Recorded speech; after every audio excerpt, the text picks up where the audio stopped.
Good morning বন্ধুরা। আজ হলো 1 আগস্ট শনিবার। আজকের সকালের বিশেষ বিশেষ খবর হলো পাথারকান্দি শহরে আক্রমণাত্মক কুকুরের তাণ্ডবে চরম আতঙ্ক ছড়িয়ে পড়েছে। গত কয়েকদিনে শহরের বিভিন্ন এলাকায় কুকুরের কামড়ে প্রায় 30 থেকে 35 জন আহত হয়েছেন বলে স্থানীয় সূত্রে দাবি করা হয়েছে। পাথারকান্দি হাসপাতাল সূত্রেও কুকুরের কামড়ে একাধিক ব্যক্তি চিকিৎসা নিয়েছেন বলে নিশ্চিত করা হয়েছে। ফলে জননিরাপত্তা নিয়ে উদ্বেগ ক্রমেই বাড়ছে।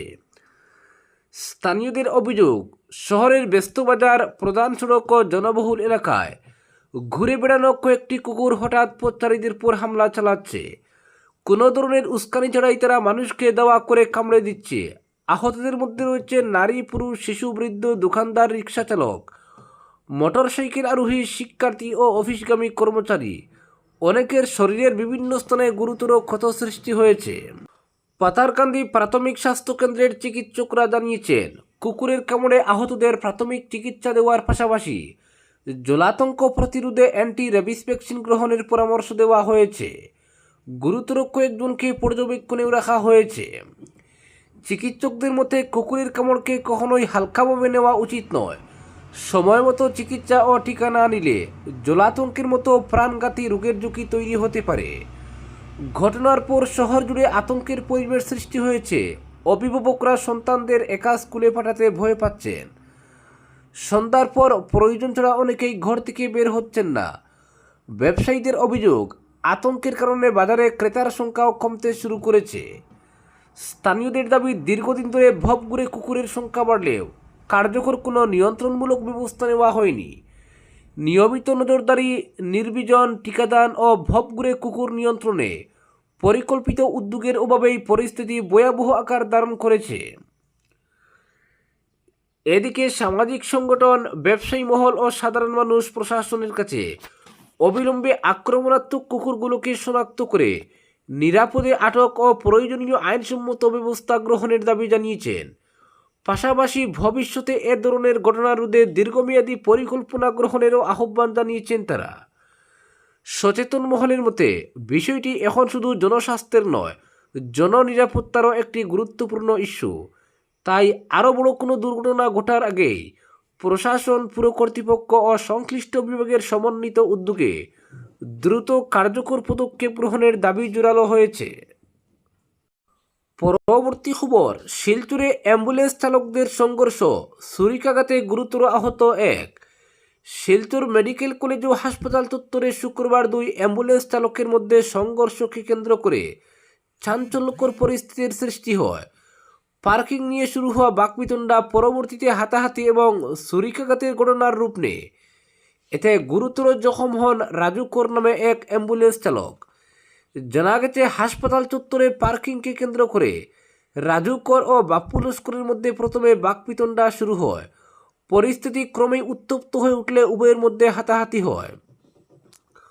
অভিযোগ, এক পর্যায়ে বাপ্পু লস্কর ধারালো অস্ত্র দিয়ে রাজু করের শরীরের 5 থেকে 6টি স্থানে আঘাত করেন। রাজু করকে উদ্ধার করতে এগিয়ে আসা কয়েকজন নিরাপত্তারক্ষীও আহত হন বলে হাসপাতাল সূত্রে জানা গেছে। গুরুতর আহত রাজু করকে দ্রুত শিলচর মেডিকেল কলেজ হাসপাতালে ভর্তি করা হয়। বর্তমানে সেখানে তার চিকিৎসা চলছে। ঘটনার খবর পেয়ে পুলিশ দ্রুত ঘটনাস্থলে পৌঁছে পরিস্থিতি নিয়ন্ত্রণে আনে এবং অভিযুক্ত বাপ্পু লস্করকে গ্রেপ্তার করে। পুলিশ সূত্রে জানা গেছে, অভিযুক্তের বাড়ি আতালবস্তি এলাকায় আর আহত রাজু করের বাড়ি দুর্গাপল্লী এলাকায়। এদিকে ঘটনার খবর ছড়িয়ে পড়তেই বজরং দলের কর্মীরা হাসপাতালে উপস্থিত হয়ে অভিযুক্তের বিরুদ্ধে কঠোর আইনানুগ ব্যবস্থা গ্রহণের দাবি জানান। কিছু সময়ের জন্য হাসপাতাল চত্বরে উত্তেজনা বিরাজ করলেও পুলিশের হস্তক্ষেপে পরিস্থিতি স্বাভাবিক হয়। ঘটনার প্রকৃত কারণ জানতে তদন্ত শুরু করেছে পুলিশ। পরবর্তী খবরটি হলো, বন্যা দুর্গতদের জন্য মুখ্যমন্ত্রীর ত্রাণ তহবিলে 20 লক্ষ টাকা অনুদান বিশিষ্ট ঠিকাদার আব্দুল কুদ্দুসের। উজান আসামের সাম্প্রতিক ভয়াবহ বন্যায় ক্ষতিগ্রস্ত মানুষের পাশে দাঁড়িয়ে মানবিকতার উজ্জ্বল দৃষ্টান্ত স্থাপন করলেন বিশিষ্ট ঠিকাদার ও সমাজসেবী আব্দুল কুদ্দুস। বন্যা দুর্গতদের ত্রাণ, পুনর্বাসন ও পুনর্গঠনের কাজে সহায়তার উদ্দেশ্যে তিনি মুখ্যমন্ত্রী ডক্টর হিমন্ত বিশ্ব শর্মার ত্রাণ তহবিলে 20 লক্ষ টাকার অনুদান প্রদান করেছেন। তার এই উদ্যোগ বিভিন্ন মহলে প্রশংসিত হয়েছে। সরকারি ত্রাণ কার্যক্রমকে আরও শক্তিশালী করতে ব্যক্তিগত উদ্যোগে অনুদান দেন আব্দুল কুদ্দুস। অনুদান প্রদান শেষে তিনি বলেন, মানুষের দুঃসময়ে পাশে দাঁড়ানো প্রত্যেক নাগরিকের নৈতিক দায়িত্ব। তিনি সমাজের বিত্তবান ব্যক্তি, ব্যবসায়ী, শিল্পপতি, ঠিকাদার, স্বেচ্ছাসেবী সংগঠন এবং সাধারণ মানুষের প্রতি নিজ নিজ সামর্থ্য অনুযায়ী দুর্গতদের পাশে দাঁড়ানোর আহ্বান জানান। উল্লেখ্য, আসামের সাম্প্রতিক বন্যা রাজ্যের বহু জেলার মানুষের জীবন জীবিকাকে মারাত্মকভাবে ক্ষতিগ্রস্ত করেছে। নদ নদীর জলস্তর বৃদ্ধি এবং ব্যাপক প্লাবনের ফলে হাজার হাজার পরিবার গৃহহীন হয়ে পড়ে। এখনও বহু মানুষ সরকারি সহায়তার উপর নির্ভরশীল। এই পরিস্থিতিতে ব্যক্তি, শিল্পপতি, ব্যবসায়ী, সামাজিক সংগঠন ও বিভিন্ন প্রতিষ্ঠানের আর্থিক সহযোগিতা রাজ্যের ত্রাণ ও পুনর্বাসন কার্যক্রমকে আরও গতিশীল করে তুলছে। সামাজিক মহলের মতে, আব্দুল কুদ্দুসের এই 20 লক্ষ টাকার অনুদান কেবল একটি আর্থিক সহায়তা নয়, এটি মানবিক দায়বদ্ধতা, সামাজিক সচেতনতা এবং অসহায় মানুষের প্রতি আন্তরিক ভালোবাসার এক উজ্জ্বল নিদর্শন। তার এই উদ্যোগ সমাজের অন্যান্য বিত্তবান ও সক্ষম মানুষকেও মানবতার সেবা এগিয়ে আসতে অনুপ্রাণিত করবে বলে আশা প্রকাশ করেছেন অনেকে। পরবর্তী খবর, উজানের বন্যা পরিস্থিতি নিয়ে মন্ত্রিসভার গুরুত্বপূর্ণ সিদ্ধান্ত, ক্ষতিগ্রস্তদের সহায়তায় একাধিক ঘোষণা। শিবসাগর, চড়াইদেউ, যোরহাট ও গোলাঘাট জেলার ভয়াবহ বন্যা পরিস্থিতি নিয়ে শুক্রবার আসাম মন্ত্রিসভার বৈঠকে বিস্তারিত আলোচনা হয়। মুখ্যমন্ত্রী ডক্টর হিমন্ত বিশ্ব শর্মার সভাপতিত্বে দিসপুরের লোকসেবা ভবনে অনুষ্ঠিত সাপ্তাহিক মন্ত্রিসভা বৈঠকে বন্যা মোকাবিলা ও ক্ষতিগ্রস্তদের সহায়তায় একাধিক গুরুত্বপূর্ণ সিদ্ধান্ত গৃহীত হয়। বৈঠক শেষে সাংবাদিক সম্মেলনে মুখ্যমন্ত্রী জানান, বন্যায় বিপুল সংখ্যক 2 ও 4 চাকার যানবাহন ক্ষতিগ্রস্ত হয়েছে।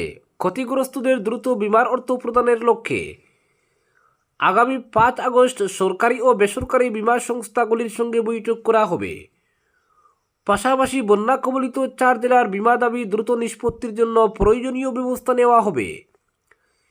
এছাড়া এনবিএফসি অর্থাৎ নন ব্যাংকিং ফাইন্যান্স কোম্পানিগুলির সঙ্গেও বৈঠক করে ঋণ পরিশোধে ক্ষতিগ্রস্তদের জন্য বিশেষ ছাড় ও সময়সীমা বৃদ্ধির বিষয়টি বিবেচনা করা হবে। মুখ্যমন্ত্রী জানান, বন্যায় ক্ষতিগ্রস্ত পরিবারগুলি আগামী 2-3 দিনের মধ্যেই ঘোষিত 15,000 টাকার আর্থিক সহায়তা পাবে। শিক্ষার্থীদের ইউনিফর্মের জন্য মুখ্যমন্ত্রীর ত্রাণ তহবিল থেকে শিক্ষা দপ্তরকে 8 কোটি টাকা বরাদ্দ করা হয়েছে এবং পাঠ্যপুস্তকও পাঠানো হয়েছে।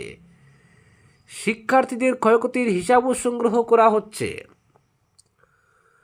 আগামী 7 আগস্ট থেকে দুর্যোগ ব্যবস্থাপনা ও রাজস্ব দপ্তরের যৌথ উদ্যোগে ক্ষয়ক্ষতির পূর্ণাঙ্গ সমীক্ষা শুরু হবে, যা 15 দিনের মধ্যে সম্পন্ন করার লক্ষ্য নেওয়া হয়েছে।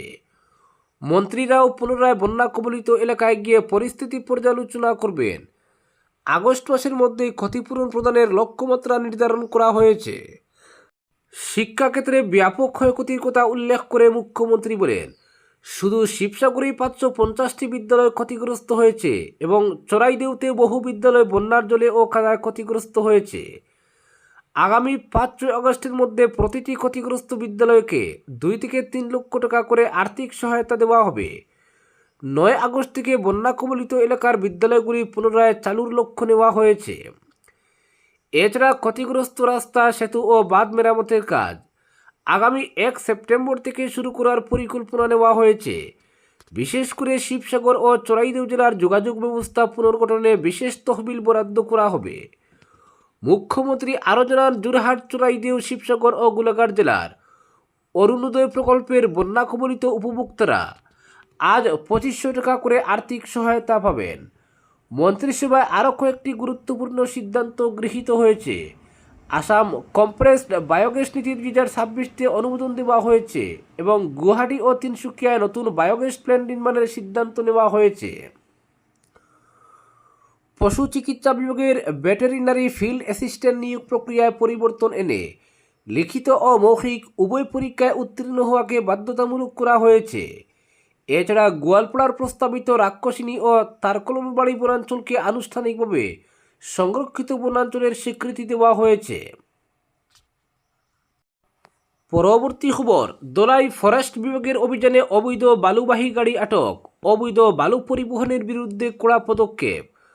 দোলাই ফরেস্ট বিভাগের বিশেষ অভিযানে অবৈধভাবে বালু পরিবহনের অভিযোগে কয়েকটি বালুবাহী গাড়ি আটক করা হয়েছে। বৃহস্পতিবার গভীর রাতে গোপন সূত্রের তথ্যের ভিত্তিতে পরিচালিত এই অভিযানে বন বিভাগের কর্মকর্তারা চোরাই বালুবাহী যানবাহনগুলো জব্দ করেন। বন বিভাগ সূত্রে জানা গেছে, দীর্ঘদিন ধরেই অবৈধ বালু উত্তোলন ও পরিবহনের বিরুদ্ধে নজরদারি চালানো হচ্ছিল। এরই অংশ হিসেবে পরিচালিত অভিযানে আটক গাড়িগুলোর বিরুদ্ধে বন ও পরিবেশ সংক্রান্ত প্রযোজ্য আইনে আইনগত ব্যবস্থা গ্রহণের প্রক্রিয়া শুরু হয়েছে। দোলাই ফরেস্ট বিভাগের কর্মকর্তারা জানান, বনাঞ্চল, নদী ও প্রাকৃতিক সম্পদ রক্ষায় অবৈধ বালু উত্তোলন এবং পরিবহনের বিরুদ্ধে ভবিষ্যতেও নিয়মিত অভিযান অব্যাহত থাকবে। পরিবেশ বিরোধী কর্মকাণ্ডে জড়িত ব্যক্তি বা চক্রের বিরুদ্ধে কঠোর আইনানুগ ব্যবস্থা গ্রহণ করা হবে বলেও তারা সতর্ক করেছেন। অন্যদিকে বন বিভাগের অভিযানে সন্তোষ প্রকাশ করেছেন স্থানীয় বাসিন্দারা। তাদের অভিযোগ, দীর্ঘদিন ধরে অবৈধ বালু উত্তোলনের কারণে নদীর স্বাভাবিক প্রবাহ ব্যাহত হচ্ছে এবং পরিবেশের ভারসাম্য নষ্ট হচ্ছে। তাই পরিবেশ ও প্রাকৃতিক সম্পদ সংরক্ষণের স্বার্থে এ ধরনের অভিযান আরও জোরদার করার দাবি জানিয়েছেন এলাকাবাসী। আজকের বিশেষ সংবাদ এখানেই সমাপ্ত।